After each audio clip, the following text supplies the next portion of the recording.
Here now is Solutionaries. Welcome to Solutionaries. I'm your host, Lewis Bolden. Balancing the needs of humans and the natural environment may be our biggest challenge. As the global population grows to almost 8 billion people, we need more space to grow food, build homes, and store waste. At the same time, our Earth's climate is changing, warming up faster than any other century.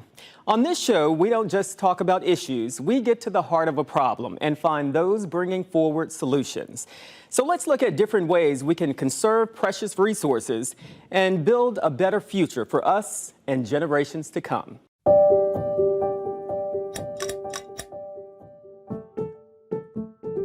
Sustainable development is about how we might think about economic, social, and environmental progress, and how we might make sure that all of those things are covered as we build a future that's better for ourselves. My name is Elena Lynch. I'm a senior research manager at SDSM. Sustainability, and specifically at SDSM, we look at the Sustainable Development Goals, which are a series of 17 goals that were developed with 193 countries, the US being one of them, to try and figure out how we might build a sustainable future. And so each of these goals covers an element of sustainability. So some of the goals that are included are end poverty and hunger. Other things are around ending climate change or addressing climate change, ending inequality, creating peace, justice, and strong institutions. So they really cover almost every aspect of human flourishing. And the idea is that if we think about all of these things simultaneously, if when we're building a project to develop clean water, and we also think about how that impacts gender inequality, and we also think about how that impacts climate change, if we think about them all at the same time, then we have the opportunity to build a future that might be sustainable for all of us, a future that where everyone can thrive, several generations looking forward. So overall, in the top 20 countries, 19 of them are OECD countries. The top 3 countries consistently are the Nordic countries, Norway, Sweden, and Finland. They tend to bounce around a bit, but those are always at the top of the list. If we're talking generally about OECD countries, they tend to do better because they're high income countries. So they have more resources to address and provide for the needs of the people in those countries. They also have policies that work to provide service to cover basic needs such as health, housing, and infrastructure. And those are really the backbone of the SDGs. So that really contributes to their higher score.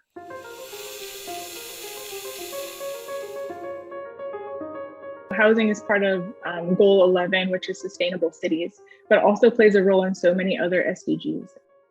In the US, nearly half of households are rent burdened. So half of the people watching this are probably directly impacted by the affordable housing crisis that we're facing in the US.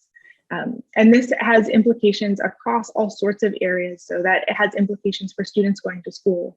That has implications for women, particularly because women with children are most likely or often the first to be evicted. It has implications for climate change because how are we building new homes and where are we building them and with what materials? So all of these things are really intrinsically connected. When we look at hunger and hunger rates, which are increasing in the US, one of the major drivers of hunger in the US is that people are reallocating the money they might use for food to their housing. So if we were to address affordable housing, we'd also be addressing hunger. So I think it's baked in directly to what we measure in terms of rent burden, homelessness in the report, but it's also there in all sorts of other issues within the SDGs.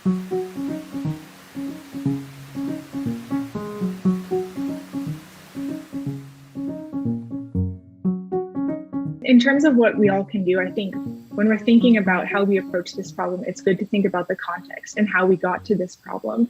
And if we think about the foundation of a house, what laid the blueprint, what we're all building upon.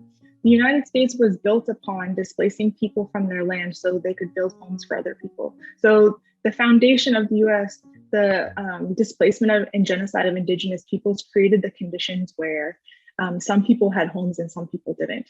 And unless we're willing to think about that, talk about it, and really deeply address how the roots of that show up and all the other things that we're doing, it's going to be difficult for us to make changes.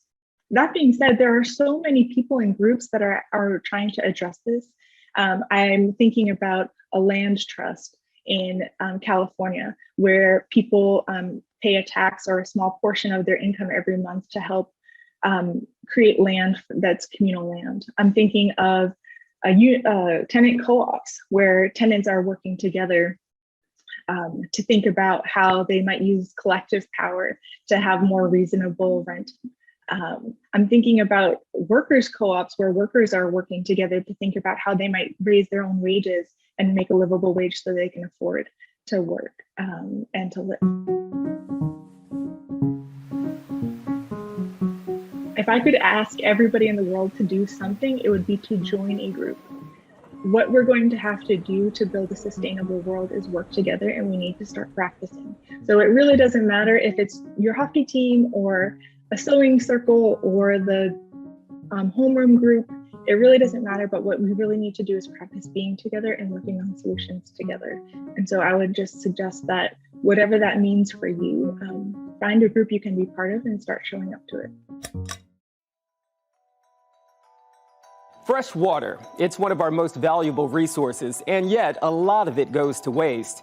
In Florida, we use a lot of water to keep the grass green. Nationwide, homes use nearly 9 billion gallons of water for landscape irrigation. That's per day. But imagine a home with landscaping that does not need sprinklers.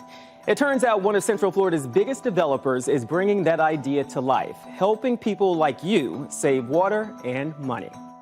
I've been gardening my whole life, since I was a preteen with my grandparents. And that's why Brooke Moffis says she made gardening a career. Wow, these look so good. Sorry, I haven't seen them in a while. This is her lab near St. Cloud, where she and other researchers with the University of Florida are helping to cultivate landscaping that's beautiful and relies mostly on rainwater. And so what I'm checking for is I'm checking to see how dense the soil is. We call it the bulk density, how compact it is. She's quick to point out this landscaping is not new. These plants are actually native to Central Florida. One of my favorites is this starry rosinweed that we see over here. That's with the yellow flowers. Oh, it's just, pretty. Yeah, very beautiful. They bloom heavily. And they attract birds, bees, and other native insects. The firebush is great for attracting hummingbirds. So we're looking at a model home that has the alternative landscape. Richard Levy helped develop this housing community, which is just down the street from Moffis's lab. Everybody kind of knows what that costs to maintain a lawn. Here it's different. Here, they're only using native plants. The sod is left here on the pallet. Water consumption on the outside of the home exceeds water consumption on the inside of the home. Conventional Do you think a lot of people don't realize that? I don't think people realize that at all. I think their irrigation timers are set. It runs. Set it, forget it. Set it, forget it. My background was in ecological restoration, trying to restore basically habitats that humans have destroyed. UF researcher Basil Iannone says that these plants don't just save water. He says they also eliminate pollution from weed whackers, lawnmowers, and chemicals from fertilizer. He estimates that the landscaping in this community of about 300 homes in St. Cloud will save about 94,000 pounds of carbon dioxide pollution a year. That is the same as saving nearly 20,000 cylinders of propane that you may use on your backyard grill.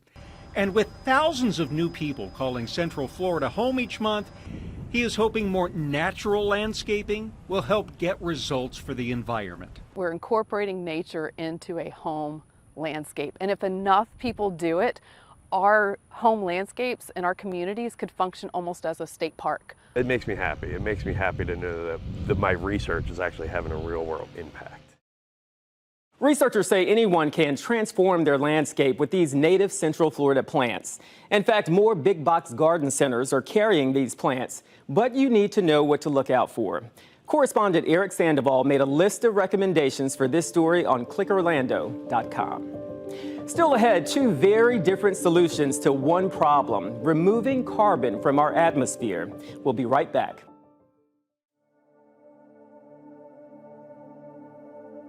You're back with Solutionaries. I'm Louis Bolden. Before the break, we looked at how replacing grass lawns with native Florida plants can greatly reduce the amount of water homeowners waste each day.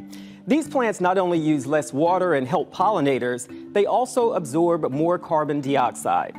But planting an oak tree in your yard can only do so much. That's why the federal government is forcing power plants across the country to dramatically slash their planet warming emissions. One way of doing that is by testing at the nation's Carbon Capture Center. Let's look at how this technology works and why some critics say this is not a climate change solution, but a waste of money. This is the National Carbon Capture Center, and kind of our main mission here is to test carbon capture. The National Carbon Capture Center sits along the banks of the Coosa River in Alabama. It looks a bit like something Willy Wonka might build if he ditched chocolate for carbon dioxide. How long have you guys been testing carbon capture here? So we've been testing a total now of over a decade. John Northington is the director of this Department of Energy research facility. It's attached to an operating coal and natural gas-fired power plant run by utility giant Southern Company. So this place is like a very large laboratory. Yes, it represents about 135,000 hours of testing and over 70 different technologies. Coal and gas-fired power plants generate about 60% of the electricity in the U.S. and are the country's second largest source of planet-warming greenhouse gas emissions. Carbon capture stops CO2 emissions from going up the smokestack. They are separated out with chemicals and usually injected and stored underground. Does the technology work? Yeah, so the technology does work. What percentage of the carbon do you actually capture? Generally in the neighborhood of 95% capture. But so far, what's worked in the lab has not worked so well in the real world. The Petra Nova coal-fired power plant outside Houston was the first and only commercial plant in the U.S. to use carbon capture. It had technical issues, high costs, and was mothballed in 2020. Its new owner is now attempting to revive it. It's definitely not a silver bullet. MIT professor Charles Harvey says carbon capture and storage, or CCS, doesn't make sense because it now costs less to build new renewable energy projects such as wind and solar than to operate an existing coal plant. $1 spent in the renewable technologies will avert a lot more emissions than CCS will. He argues carbon capture just allows the industry to keep burning fossil fuels. In fact, the carbon captured at the Petra Nova plant in Texas was used to extract more oil from the ground in a process called enhanced oil recovery. The frustrating thing is that there is an easy solution, and that's to stop using fossil fuels. We have the technology to do most of that right now, and I don't think we should be distracted from that. He does believe there could be a role for something called direct air capture, sucking planet-warming CO2 right out of the sky to help avoid runaway global warming. This is the biggest version of this that exists on the planet. Yes. This plant in Iceland, run by Swiss company Climeworks, is the world's largest operating direct air capture facility. We visited in 2021, the day they turned it on. These fans suck in air. CO2 is separated out, and then inside these huts, it's injected into the ground, where it's permanently stored in rock formations. Every ton of CO2 that's removed is a ton that's actually helping fighting climate change and not contributing to global warming. But it can only remove about 4,000 of the nearly 40 billion tons of CO2 humans are pumping into the atmosphere every year. Larger facilities are now being built, including this one in West Texas. I'm excited. I think there's a tremendous amount of potential. John Northington believes carbon capture technologies can help, even if they're not a silver bullet. If you take that off the table, then you're trying to solve the problem, which is a very complex problem, with one arm tied behind your back. Carbon dioxide is only one type of greenhouse gas. In fact, there's another compound 80 times more powerful in trapping heat in our atmosphere. It's called methane, and it comes from a variety of natural and man-made sources. One of them is livestock. Digestion and waste from cows produce methane. And in the U.S., we have a lot of cows. It's that science that inspired a group of Central Florida students to embark on a unique project using cow power to create electricity.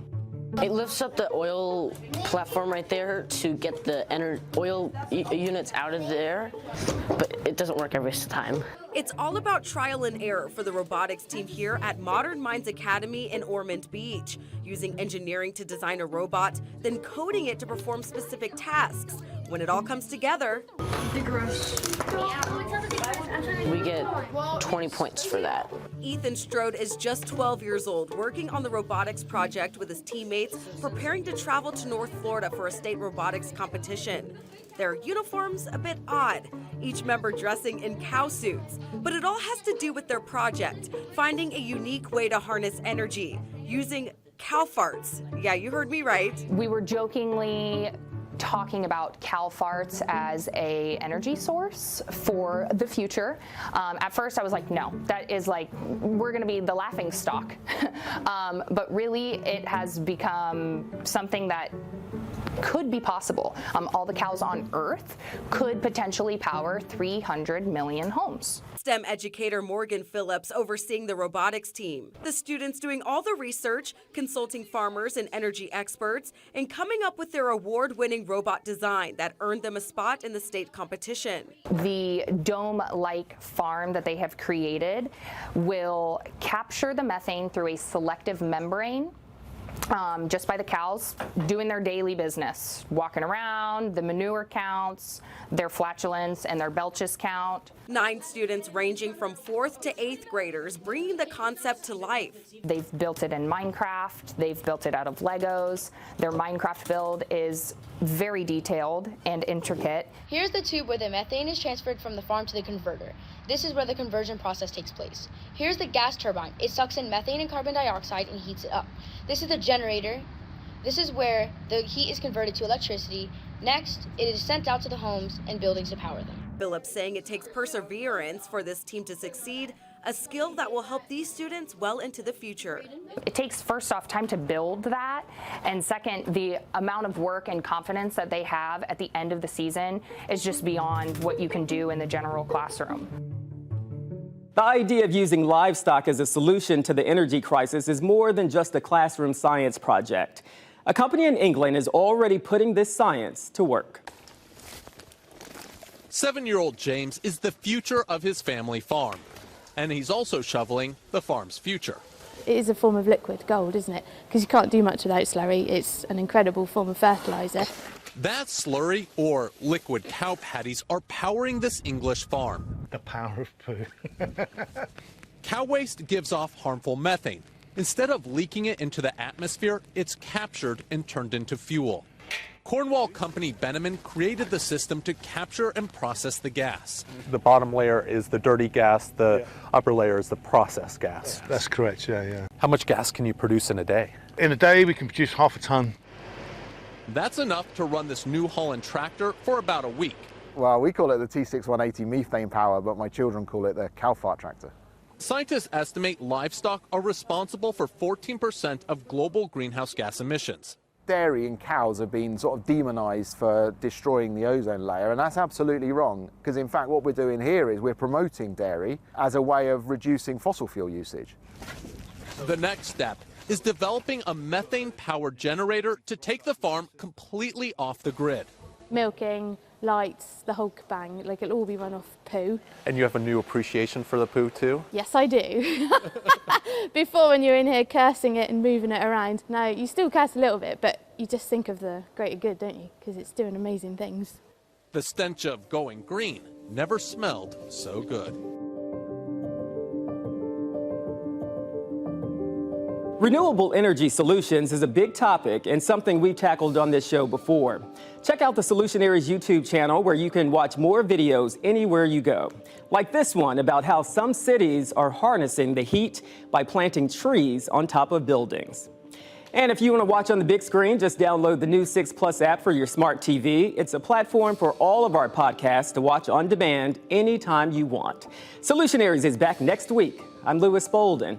Take care.